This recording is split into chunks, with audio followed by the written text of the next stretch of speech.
Hello everyone, I'm Kiki and welcome. Today I am going to be using an art medium that I am not overly fond of. Every time I've ever used this medium, it's only been because I was forced into using it. And I don't like being forced to do art stuff. But also because it's like, I wasn't also allowed to pick what I wanted to make with said medium. Is now you have to do this. You have to use this one. You have to make that thing. Ugh. But art is about expression, so why won't you let me express? Anyway, so the medium that I'm going to be using is watercolor. I got these watercolor, they're called watercolor cakes from Hobby Lobby. And I'm going to be using those. Well, I'm going to be attempting to use those. And try to make as great as an artwork as I can. I don't know how good it's going to be. I don't know how it's going to turn out. So we'll figure that one out together. Let's go. So I decided, since I was using a medium I didn't like, that I would draw something I do like. So I decided to draw a six-tailed fox. Originally it was going to be a nine-tailed fox, but I didn't want to fill up the entire side of the page with tails. So he's only got six tails. He's a teenager. Those of you that don't know, the legend is, depending on which lore you're going by, is every 100 years or every 1,000 years that the fox lives, it gains another tail. So he's either 600 or he's 6,000, depending on which one you want to go by. But I decided to do this cute little fox, sort of, chasing after this glowy butterfly to check it out through the forest, or maybe they're just playing in general. I did a pose that is not one that I'm necessarily used to. I've done a similar pose a long time ago. The biggest difference with this pose compared to the old one that I had done is the head position. I sort of had his head turned and looking up and to the side at the butterfly, rather than just like a straight side view of the head. And I really do like how the pose for the fox came out. I did my best to try and put a gradient on the fur so that there were darker patches and lighter patches. I also decided to go with a more orange-looking fox, just so that he had color to him and stood out from the other colors I knew I was going to be using. After I got the main color down and added in more of the background to the area, I went back and added in markings and stuff to make him a little bit more magical feeling, I suppose. Part of me kind of wishes I left his feet white, but I do also like that I made them the grayish black as well. The grass is probably one of the things I need to work most on. My water is not too bad. The grass could be a lot better. I had an idea in my head and it didn't quite work the way I wanted to, but I did manage to figure out something that looked decent, at least. The trees, my biggest issue was figuring out how to keep the detail as well as shade them, and I think when I shaded them I lost a bit of the detail, but I still feel it looks good, especially with the fact that there are 4 glowing objects right in the middle of the picture, so it kind of adds to this is the focus and everything else around is kind of blurred out and shadowed. So I feel it does work, even though I did lose a bit of that detail. I am very happy with my rock. I was really worried that it would end up looking splotchy and horrible, but it actually turned out fairly smooth looking, which I'm quite proud of myself for. And overall, despite just going off of pure memory, I had thought at the beginning maybe I should watch a tutorial, and I'm like, no, I want to do this as me, as I am now. Me versus the watercolor. Without any assistance.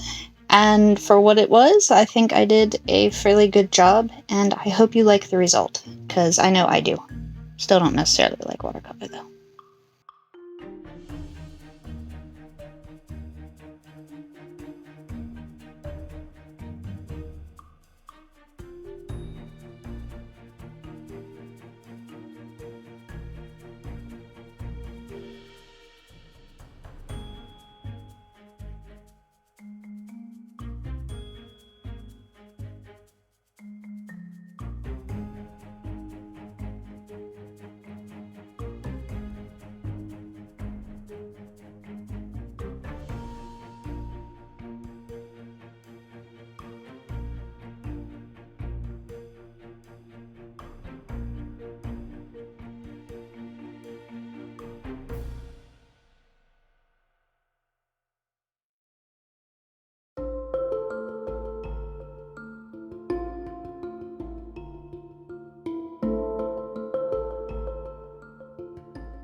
it's all done.